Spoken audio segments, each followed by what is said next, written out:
Hi, and welcome to another episode of the Innovation Conversation. Today we are joined by Sam Simpson from FounderCatalyst. Sam, welcome. Hi, Ricardo. Good morning. Good morning. So tell us all about yourself and FounderCatalyst. Introduce yourself to the audience, please. Hello, everybody. So I'm Sam Simpson. I'm CEO or co-founder. I think co-founder is probably more fitting of the FounderCatalyst. So by intro, I'm an exited founder. I became an accidental entrepreneur a few years ago, started a company, and then that grew from 0 to 27 million in 4 years. And I exited to private equity. I'm an angel investor as well, and CEO of FounderCatalyst. We do a few things. So firstly, we offer a whole bunch of free resources on our website, stuff for founders that, virtually every founder needs at an early stage but can't afford to pay for.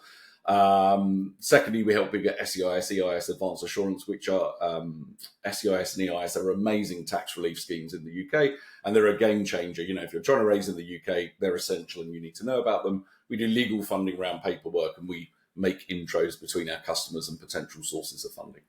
So quite a lot. You're really the go-to company for any startup in the UK, really. I'd like to think so, yeah.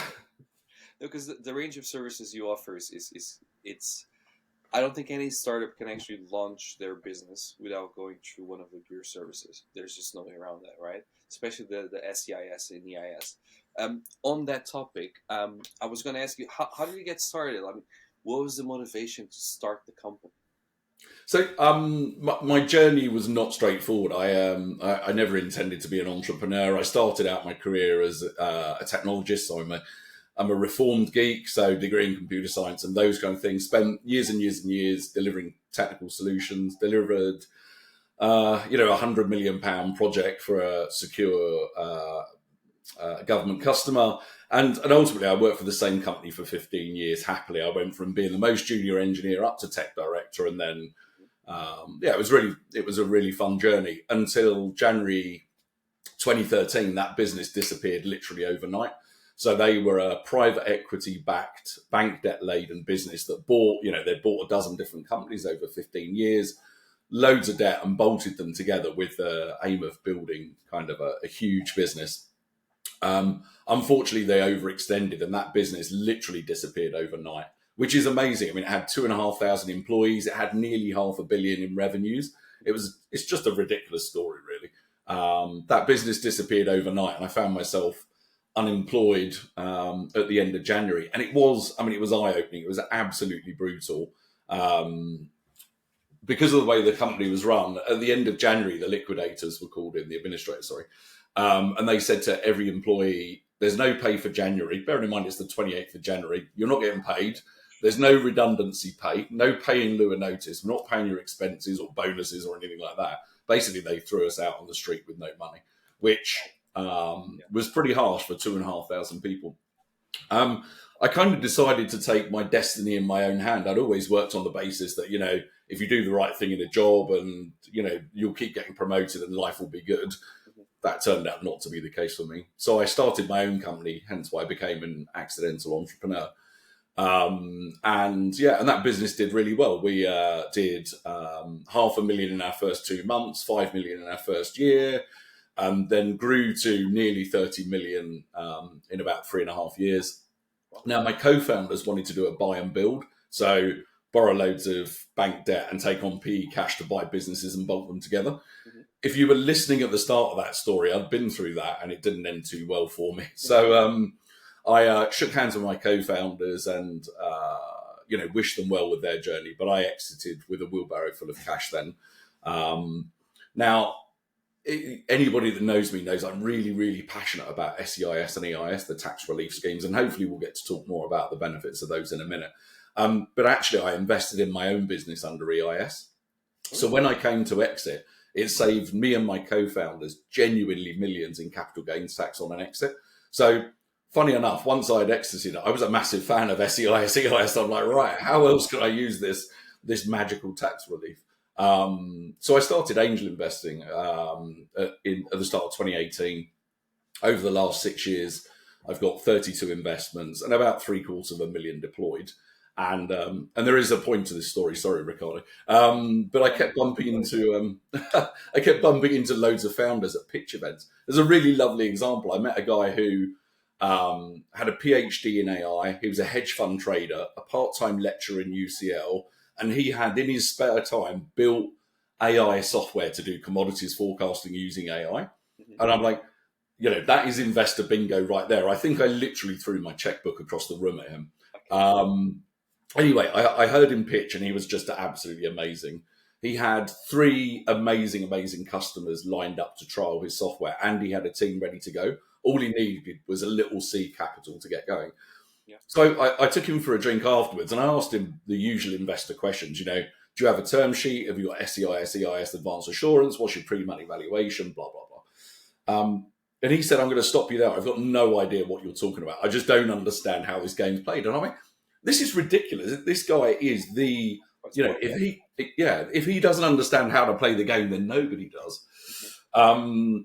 So anyway, I helped him do his funding round. I mean, that was ridiculously easy to close. But I rolled up my sleeves and helped him close his funding round. And I invested myself because he is the most investable founder that I'd ever met. And that story was repeated a few times. I bumped into people, didn't know what they were doing, helped them close the funding round. And I thought, actually, I don't scale. I love working with people. I love working with entrepreneurs, but I can only help one person at a time because it's actually really time consuming.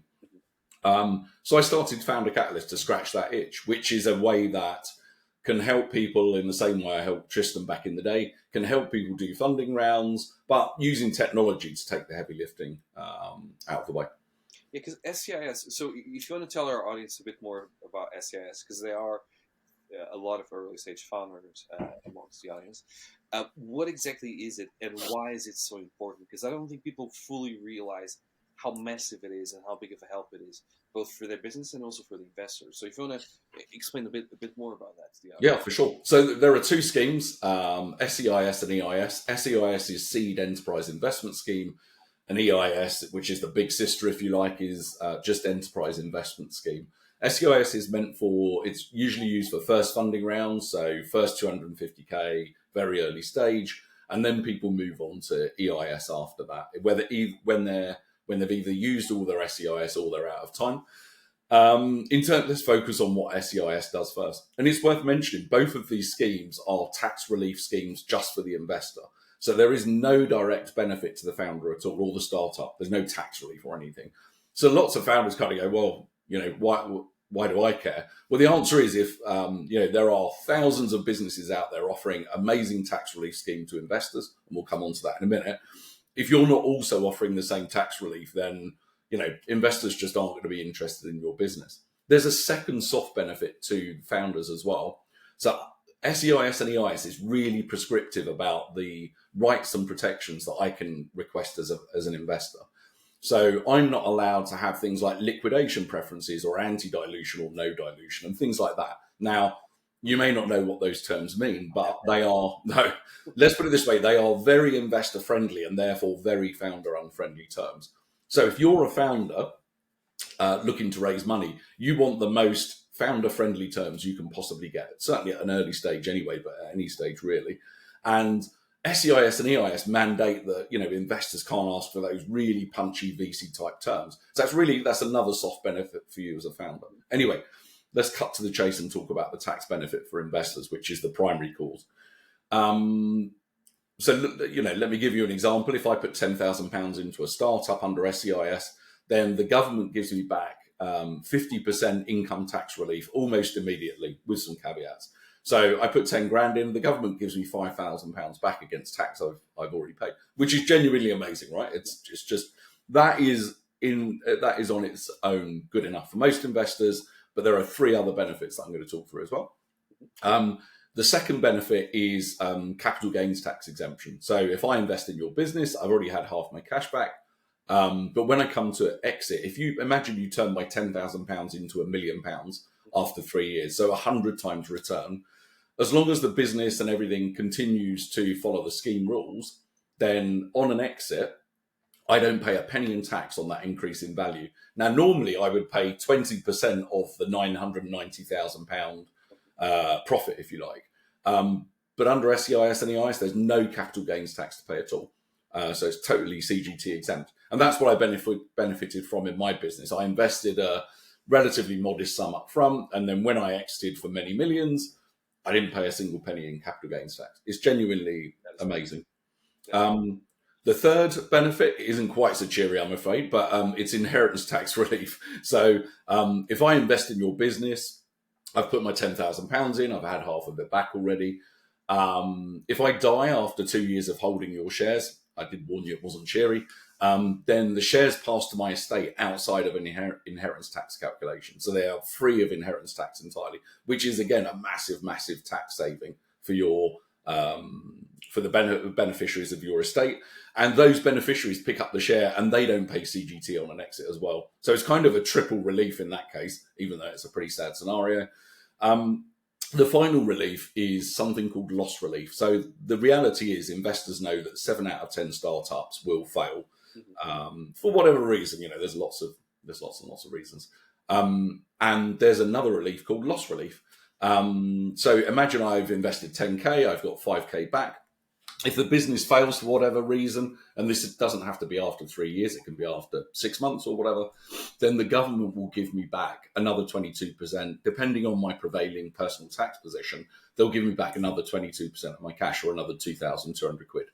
So actually, out of my 10K, I'm risking £2,800 up once all of the tax relief, with no CGT on a positive exit. It's genuinely amazing. EIS is the big sister scheme. I won't bore everybody with the same example, but you can raise much more over a longer period, but the tax reliefs are less. So under EIS, if I put 10K in, I only get £3,000, £3,000 or 30% back. The capital gains tax and inheritance tax exemptions are identical, which is great.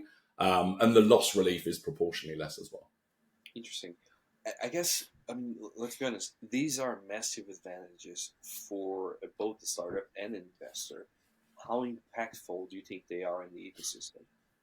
They're huge. I mean, I can't even imagine what the angel investment space in the UK would look like without those schemes. It would be a very, very, very different place. And, you know, I think SEIS specifically, but EIS to some extent as well, you know, getting a business off the ground is hard, and lots of founders bootstrap, you know, can afford to bootstrap with a couple of £1,000 so they can incorporate and register a name and a trademark, you know, do all of those kind of things. But there's such a massive gap between that point there and either reaching profitability and revenue, or reaching a point where you are attractive to VCs, for example. There's a massive funding gap, and SEIS and to some extent EIS just really clearly fill that gap and give people that early stage, massive risk capital that takes them to the point where, you know, they've either proved something, they've either released a product, they've got an MVP, or even better, they've got revenue, and therefore they're attracted to later stage investors. And these schemes, I mean, these schemes are genuinely the best in the world. I'm not aware of any country that has equivalent schemes. And even France recently have announced that they are introducing very similar schemes with very similar tax reliefs to similarly, incentivize their investors as well. I was just, because I read the news quite recently, and they said that there's going to be a change in the way this scheme allows people to invest in. Can you share some more information about this? Because they said apparently only accredited investors could now invest in startups. Is that actually going to go ahead, or are they going to stop that? So that's not actually a change to the schemes at all. There's a nuance here. I don't want to split hairs, but the distinction is important. So last April, they changed the rules, and they raised SEIS from 150 to £250,000 maximum investment. They changed it from 2 years from the date you start to trade to 3 years. So there are a few polishes last year, and all of those changes were absolutely positive. So that's all good. The changes that you're referring to are the changes that came into existence on the 31st of January this year, and these are much less positive. But they're not actually changes to the SEIS and EIS scheme. They're changes to the FCA financial promotion rules. And there are existing set of rules already that say you need to be either a high net worth or a sophisticated investor in order to be shown a financial promotion.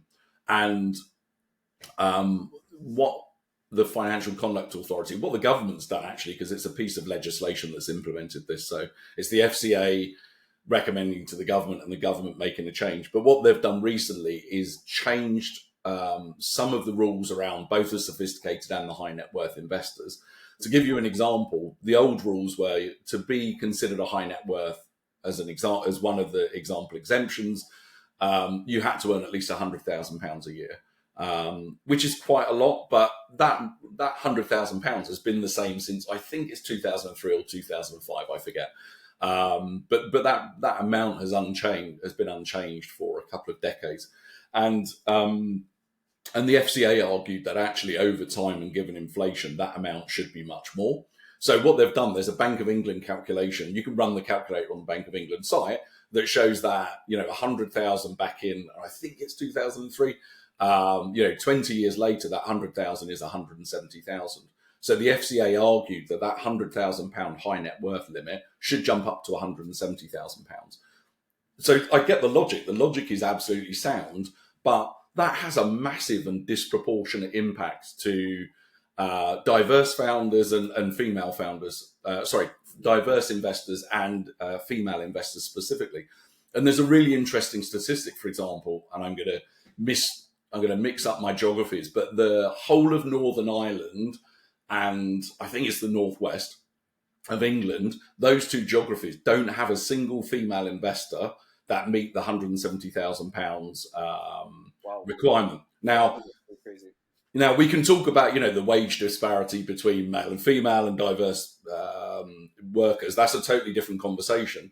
But the implications of this change mean that there will be a dramatic reduction in the number of female investors specifically, causing another problem where female investors invest more in female founders than male investors do, if that makes sense. So this change will massively impact female investors, which will then have a massive knock-on impact to female founders. And I think it was at a time where the government's pushing, they've increased the SEIS limits.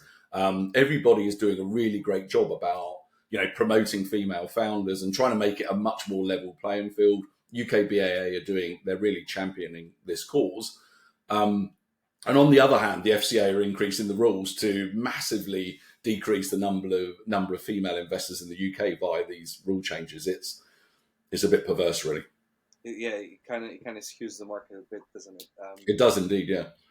I was just about to ask you, what do you think are the biggest challenges? Because you meet a lot of founders. I know you go to a lot of events, ours included. You just did an amazing presentation in our last one on Tuesday.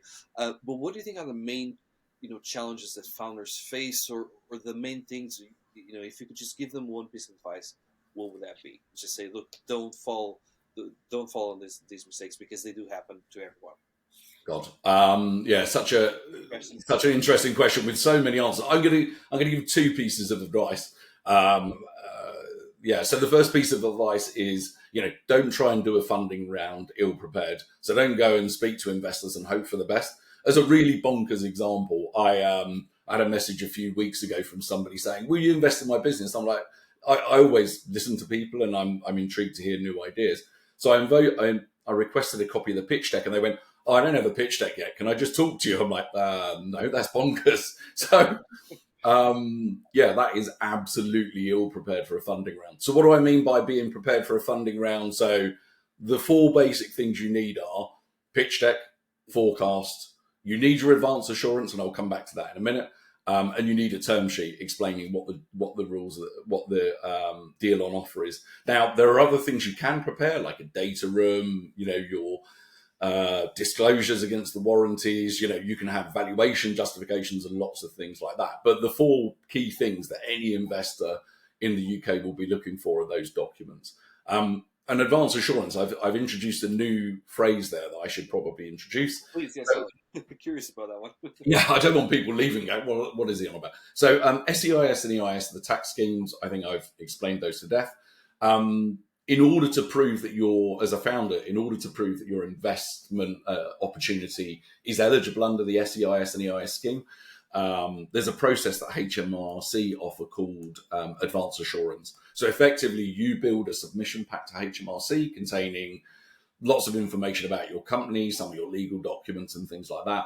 HMRC review it and they send you an email back saying, based upon everything you've given us and, the rules as they are today, we believe we'll be able to issue SEIS and EIS certificates to your investors in due course. So, it's a really important piece of paper to be able to waive at your investors. And that's one of the services we offer at FounderCatalyst because it is so fundamentally important to investors seeing that advance assurance. How long does it take to get that normally? We've automated the living daylights out of the process, so we can. We got a lovely testimonial from a few weeks ago where somebody signed up as a customer at midday, say, and an hour later we'd submitted their advance assurance for them. In terms of HMRC response, we don't have much sway over that. Unfortunately, it is what it is. The best we've ever seen is next working day, next business day. And we've had that maybe 1% of the time we get that. One of these days I'm hoping for same day response, but I'll keep dreaming. The average is about 10 working days. So it's about two weeks. So would you advise a founder to first get these things sorted? Or you can just tell them, look, just try and get an investor. And then when you do get the investor, you just apply for all the documentation. Yeah, no, don't do that. You should have those 4 things in place before you speak to investors, because otherwise you just don't look prepared to do a funding round. You don't look like you've got your ducks in a row. And, with my investor hat on, if somebody comes to me and they've got a pitch deck, but none of the other things, then, that makes me concerned about how prepared they are for a funding round. But also it makes me prepared about how prepared they are for the rest of the journey as well. If you're not getting the basics in place, what else aren't you doing? Have you got ICO registration and insurance and all of those kind of things? It's just not a great look. Whereas if you're a founder and you come to me as an investor and you go, right, these are the 4 documents you need. This is my data room ready to go. If you make it easy for me, I'm like, okay, this founder's, they've got their ducks in a row. And when people start getting investors, what do you think is the best strategy to go about? Because you invest yourself as well. So how do you even get started, but also how to get more investors once you manage to convince a single one saying, hey, here's a great idea. Would you like to invest? And they say yes. So, finding investors is the big challenge. To be honest, preparing for a funding round is the easy bit. We do lots of it. And, there are great ways of producing pitch decks and, so getting your ducks in a row is easy. Actually getting in front of the investors is very, very hard. And there are lots of options. There are, you can go and try and find individual investors and you can find lists of investors and you can stalk them on LinkedIn and you can automate the messaging and things like that. That's one way. You can go to private equity club and angel networks. And I'll come back to that one actually, because for me, that is the optimal way of raising. You can list yourself on some amazing free platforms. So second shout out to UK BAA here, but they offer a platform called DealShare where founders can list their funding opportunity. I love it for 2 reasons. So firstly, it gets your opportunity in front of 15,000 active angels in the UK. And secondly, it's absolutely free. So no charge to list, no charge if you raise via that DealShare platform. Barclays Eagle Labs offer a very similar platform as well, so it's absolutely worth looking at that. Other options include, going to SEIS funds and EIS funds. There are some junior VCs that maybe play in the space you're interested in, and there are, crowdfunders. There are brokers that can help you. So there are lots and lots of options. For me, to be honest, the optimal is to go to private equity club and angel networks. And because there's a time cost trade-off here. If you're trying to chase, and I'm not going to try and do the mental maths here, but if you're trying to chase individual investors in the UK for investment, assuming you've got a 1 in 20 hit rate, so, one out of every 20 investors you speak to is going to invest in your business, assume you're raising 250 and assuming the average ticket size is about 25k, which it probably is. So you need to find 10 investors. You're only going to find those by speaking, only 1 in 20 people. So you can do the maths. You're going to need to speak to 200 people individually to pitch in order to get your 10 investors at 25k each. that's a lot of time. And I mean, on the bright side, you'd be very polished at your pitch by the end of it. But it's just a huge distraction. It's a full-time job pitching to 200 people.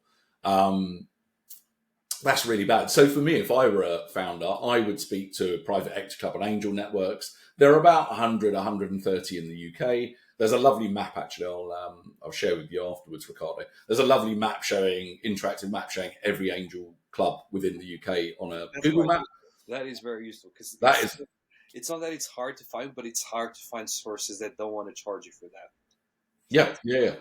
And actually, most angel clubs have a preference for investing in their own geography, right? So, if you're angel investors, Bristol, for example, which is one of my favourite clubs, they have a very strong preference for investing in the Southwest. That doesn't mean they won't look at people off patch, but it's just harder.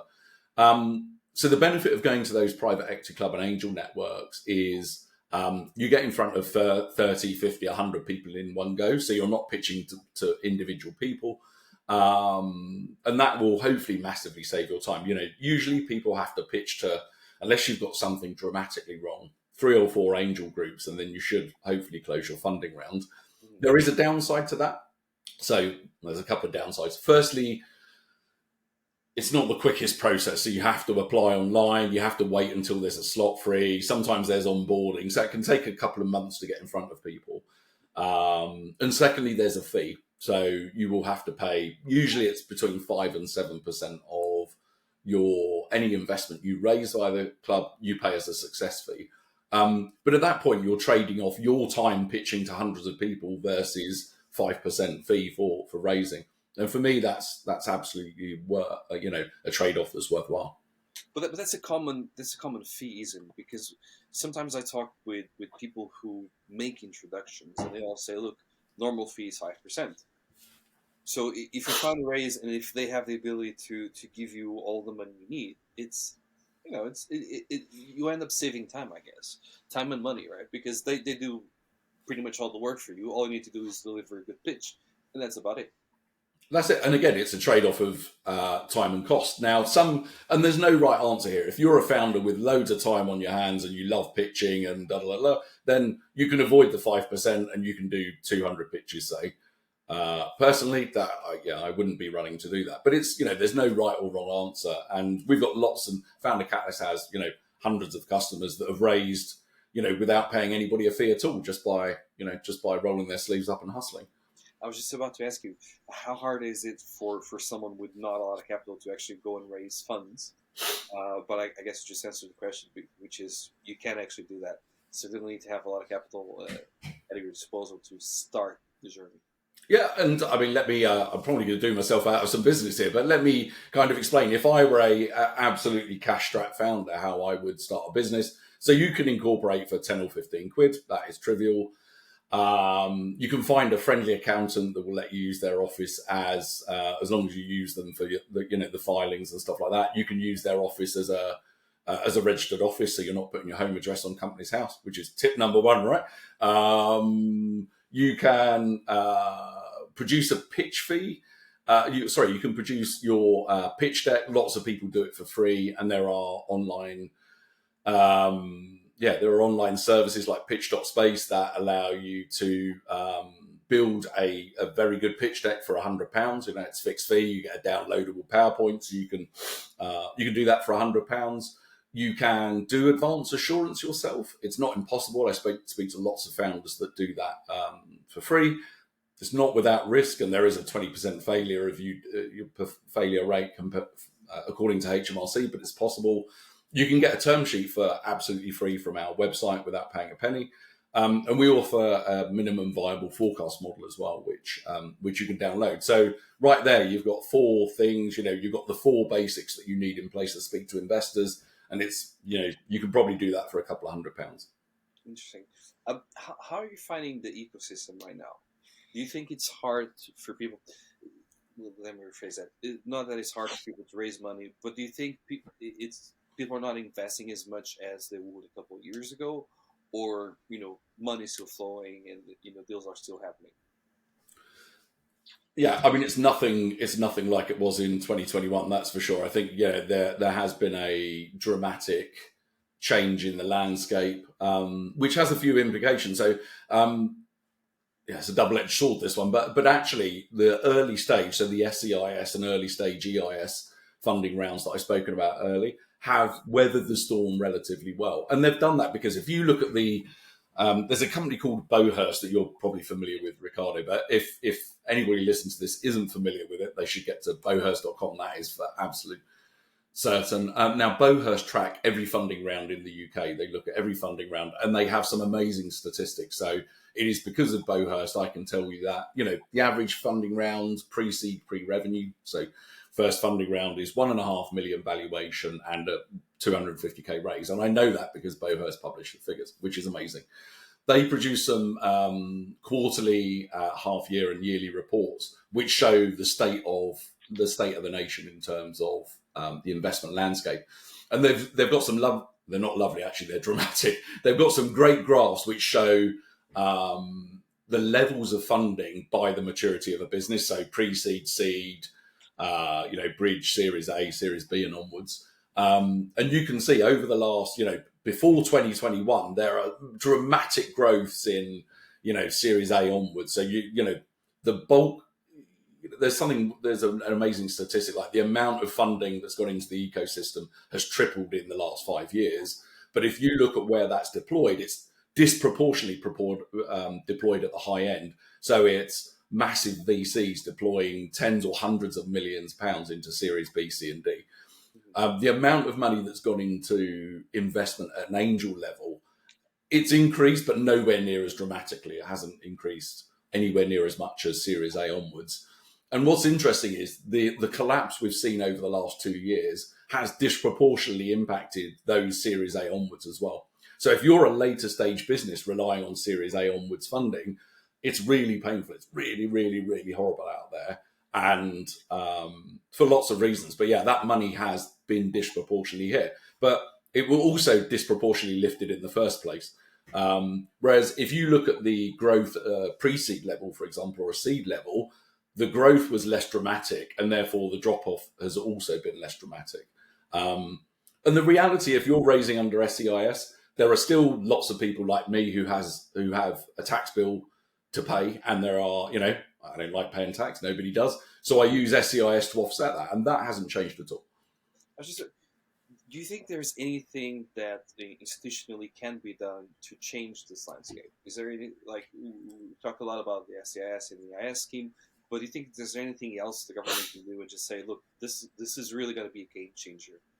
Like, if you had a magic wand, what would you try and fix?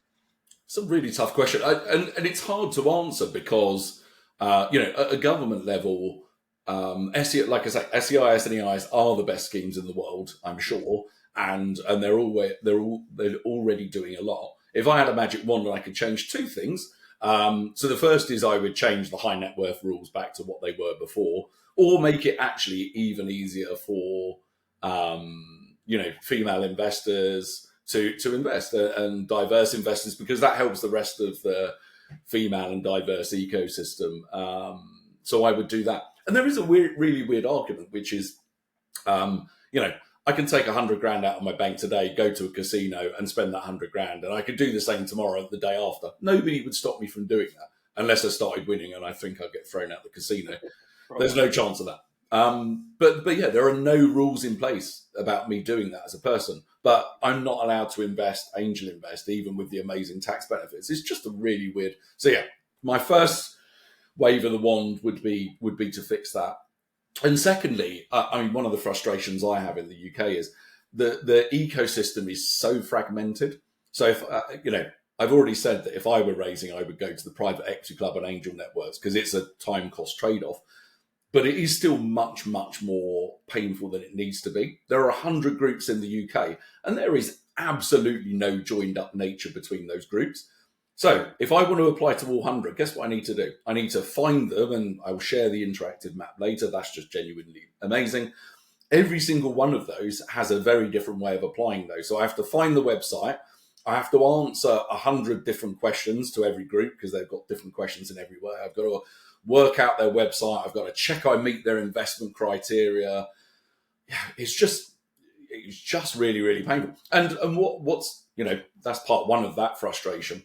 The second frustration, so imagine I go to one of the angel groups, I'm raising £500,000, for example's sake, and that angel group goes, right, we're going to put £150,000 in. It is in everybody's interest, including that angels group, for them to introduce me to other groups and say, we've already committed 150 here. You can make use of our due diligence. We've already kicked the tires and we love it, so we think you should, benefit from the same research and things. And they should be making introductions so that other people, to fill that funding round, which is good for them, it's good for their investors, and it's good for the founders. None of that happens. You pitch to a group, they go, we'll put in 150 grand as long as you find the other 350 grand. And then you're back to square one. You're kind of doing the dog and pony show around every group. It is genuinely ridiculous that there is no way of joining up all of those groups. It's just mad. So for everyone listening, I searched for an idea. There you go. There's a good business idea, right? There is absolutely. And yeah. Do you think, because a lot of people talk about this, but do you think that, for example, when compared with the States, are funding rounds generally a lot smaller in the UK? And if so, why does that happen? Not really. Yeah, undoubtedly, absolutely undoubtedly. And one of my heart sinks where I speak to a founder in the UK and go, yeah, I spotted this funding round in America. They've just raised 3 million on a safe on a 15 million valuation. I'm going to do the same here. And you need to sit them down and go, there, I love your ideas. It's not happening, by the way. I mentioned the statistics earlier. So, we play in a different market. We've got much smaller investors. We don't have the same VC ecosystem. And one of my, God, if I had a third one, wave of the wand, I would fix this as well, because VCs in the UK claim, oh, great, we're, pre-seed, pre-revenue. And then when you talk to them, they go, well, actually, you need, 70k MRR in order for us to consider you pre-seed. And you're like, well, that's not really pre-seed, I'll be honest. Yeah. So whereas in America, there are genuinely pre-seed VCs that go down to, they will invest in pre-revenue companies. In the UK, there are a few exceptions, specifically if you're kind of in deep tech or whatever. But usually VCs will only come in, once you've got that very strong traction. Yeah, and the reality, and for any founder watching this, the reality is the UK and the US ecosystem are very different. You're going to raise much, much less here at a much lower valuation, and that's just the way the game's played. Would you advise anyone to actually go on flight all the way to California or New York or Texas or wherever it might be, and to say, hey, would you guys like to invest in me? Would you advise anyone to try and do that? There are, no, probably not. And I know some people have successfully, but no, probably not. So if you're speaking to American investors, they're not going to be able to make use of SCIS, EIS. They love investing in people, and they probably want you to live in the same, at least in the same country, if not the same state or town. And yeah, there are lots of reasons why, there are, don't get me wrong, there are American investors that have invested in the UK, but it is very rare, and you're not making use of those amazing tax breaks. Now, one of probably my favorite investment ever is a company called Skin Analytics. They do melanoma detection using a smartphone and AI. They have, the founder is just amazing, and they've been on such an amazing journey over the last 10 plus years. The founder actually went to America for his Series A. So he found an American investor who's going to put a couple of million in. And as part of that, he had to relocate to America in order to be local to the VCs and blah, blah, blah. So, that's kind of the way the game's played. So you can do it if you're willing to potentially, lift your family up and move them to America and things like that. But those investments are only usually are only practical when you're at that later stage. I have a very, very controversial question. Oh dear. Which is how to actually do evaluation. Because if I Google this now, I'm going to find 10 different answers, all completely different calculations. So how do you actually get started? From your experience, what do you think is the best method to actually evaluate your company if you're pre-seed, for example? Yeah, probably the most common question I get asked these days, actually, and it's very emotive because founders are like, oh, my company's worth £3 million. You're like, okay, what is the basis for that? So I will give you a bonkers example, and if I forget, please remind me. the reality is when you are, when you're later stage, when you've got revenue and profit even better, there are, very, very tried and tested ways of valuing your business. So when I exited my business, you take, what's your EBIT? You know what that number is. You can argue about add backs and take away and, what the underlying EBIT is on an adjusted basis. But one way or another, you're going to come to an agreement on that number. And then there's a multiple, and BDO have a list of sector-based multiples, for example, and you can tell that an IT company typically gets, if they're average, they'll get a 10 times EBIT multiple. So you take one times it by the other, that's how much your business is worth. Give or take, you can negotiate both those numbers, but it's there or thereabouts. If you're really lucky and you've got a SaaS business or a massively annuity-heavy business, you might get revenue times a multiple as well. So you'll get a 3 times your revenue number. But, there's proper science behind that. You can debate both the numbers, but it's just a multiply sign in the middle. Yeah.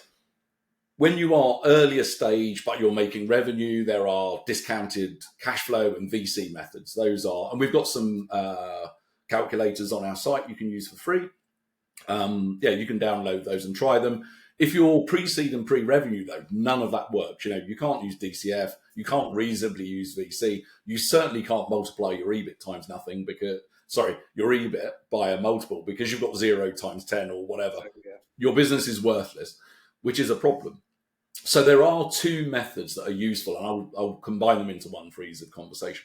There are 2 methods that are used at an early stage. One's called scorecard and one's called the Berkus method. And both of these, can be used in pre-seed, pre-revenue. Let me explain how I would use those methodologies, because it's how I approach every single business that I look at. Typically, I'm a pre-revenue investor. So how do you start? Where do you start from? You start from the Bowhurst averages. So you say, what is the average? You look at the latest Bowhurst figures. What is the average pre-seed, pre-revenue valuation, pre-money valuation? And the answer is now roughly 1.4, 1.5 million. And that is what it is. And then you apply a bunch of, you sanity check that number against how attractive or not the business is by a number of metrics.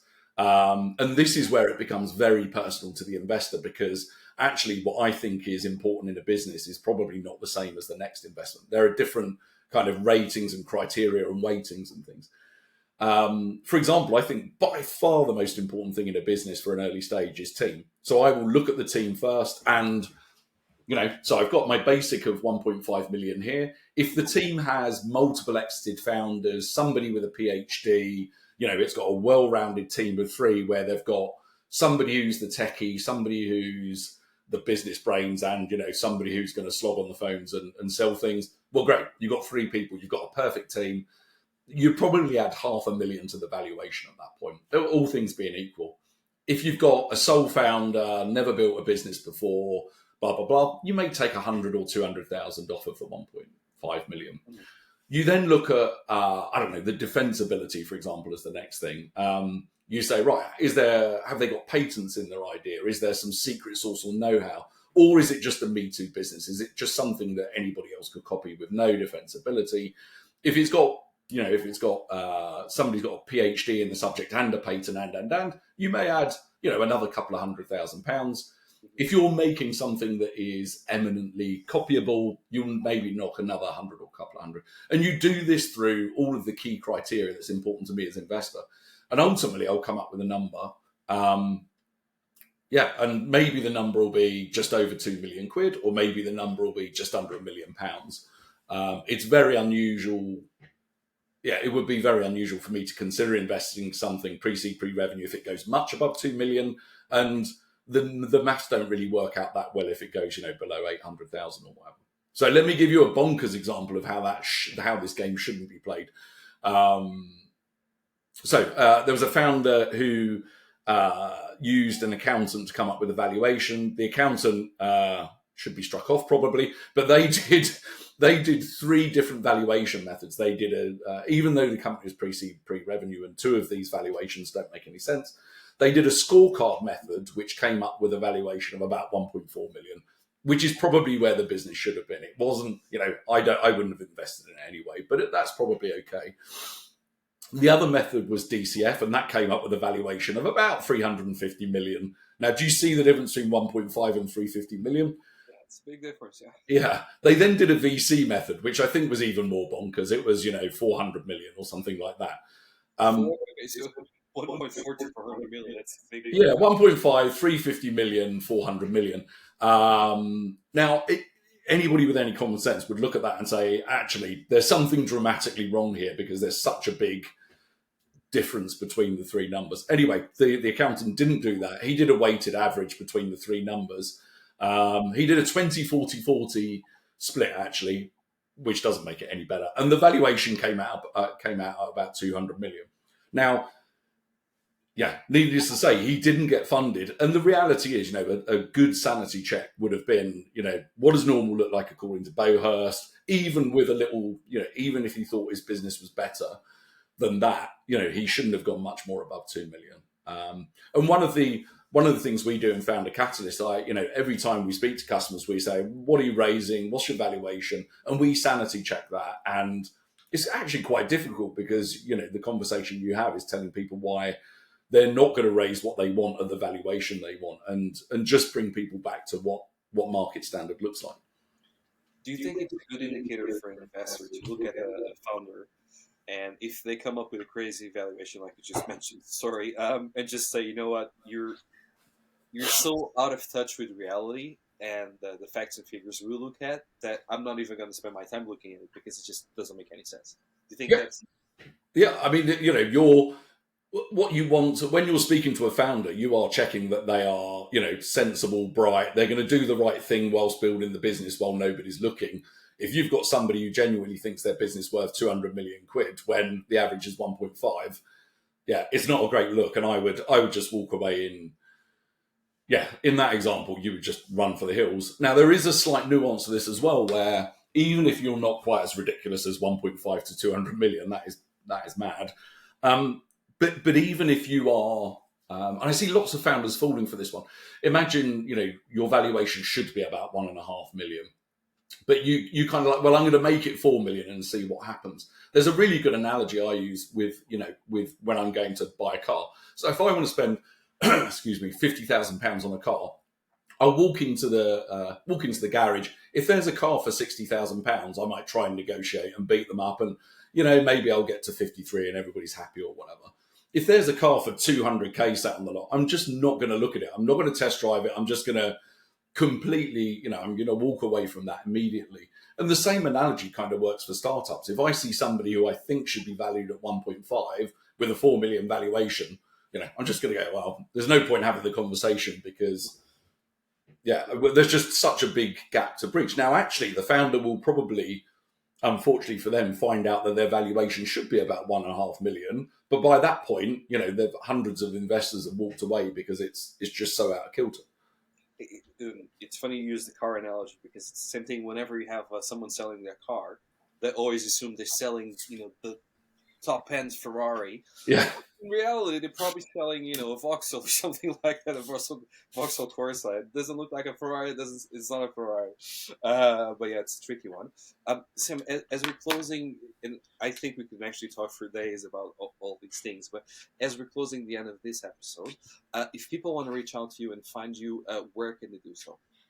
So foundercatalyst.com is our website. I'm on LinkedIn. I love connecting, love talking about all things startups. So connect with me on LinkedIn. You'll find there's a Calendly link there. So if you want to book a meeting and discuss your £200 million valuation as a founder, then do that as well.